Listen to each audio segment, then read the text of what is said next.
Jackson Pollack, read by Ms. K, written by Mike Venezia.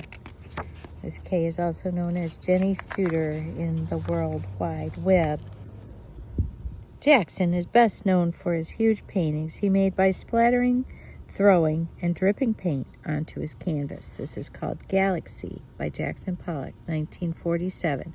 Oil and aluminum paint on canvas, 43 by 34, and it's in Nebraska, a gift.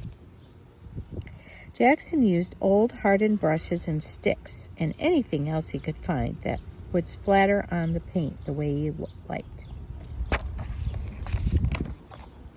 Jackson's style of art is often called abstract expressionism, which is a little weird. It's the same as Georgia O'Keeffe's, but clearly we can't see a big flower in this, can we? Because Jackson moved around a lot and used so much energy while he painted, he preferred to call his style action painting. This is called Autumn Rhythm in 1950.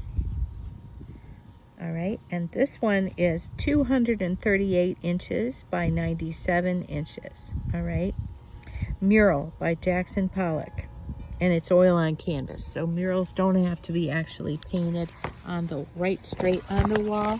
They can also be on canvas, and then they can hang it up.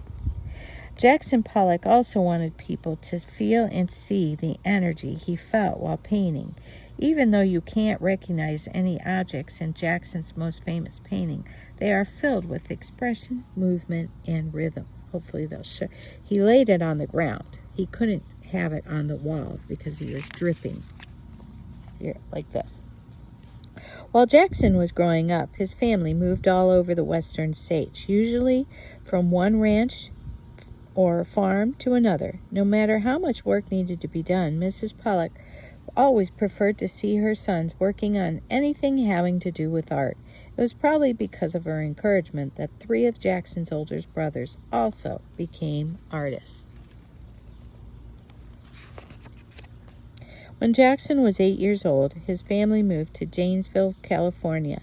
Many American Indians lived in the area. Sometimes Jackson and his brothers would sneak into the mountains to an Indian burial ground and watch the ceremonial dances. An Indian woman who helped take care of Jackson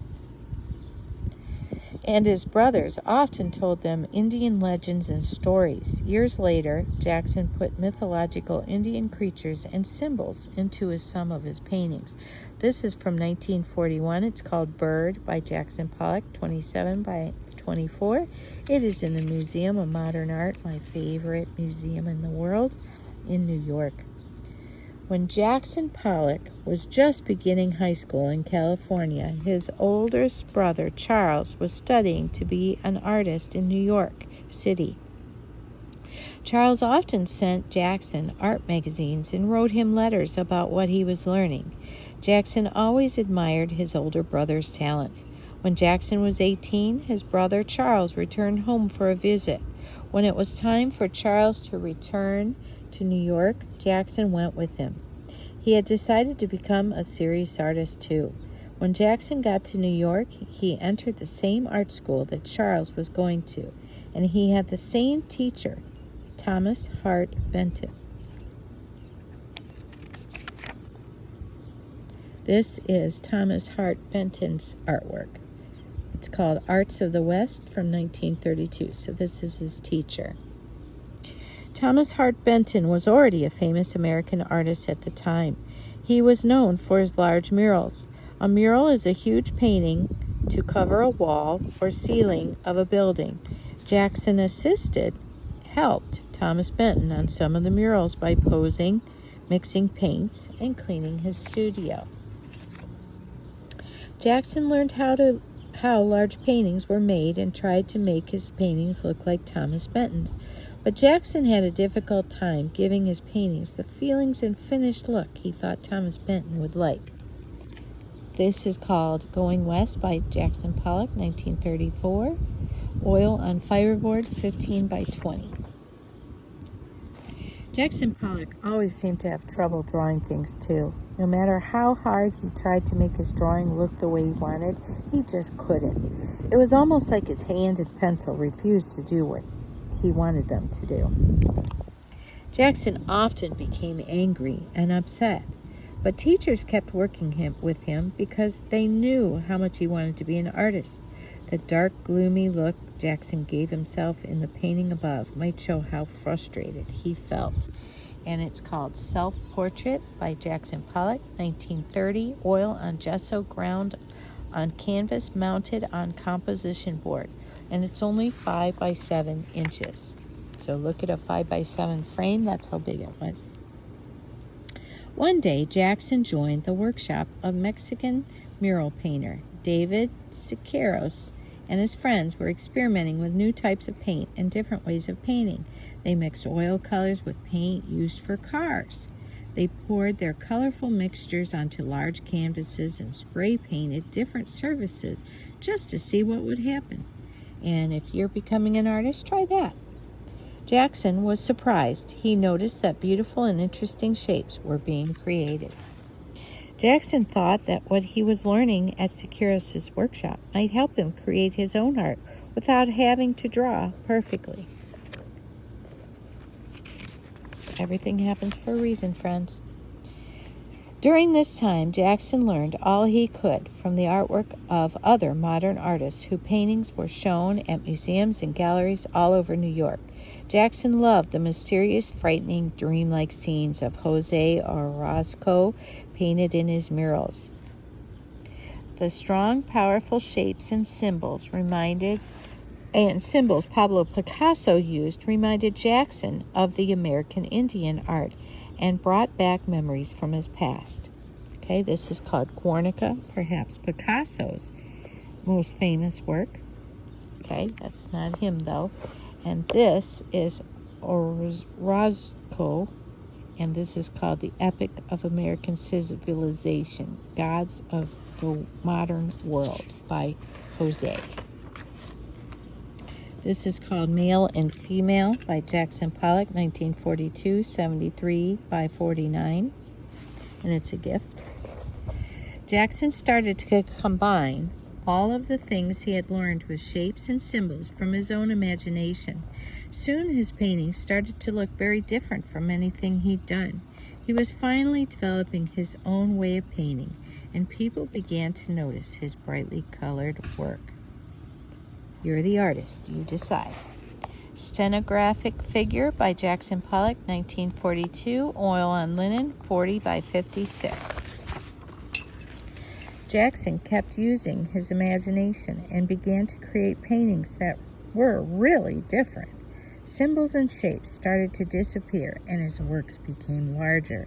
He started to drip and splatter paint all over his canvas as a way to show his feelings.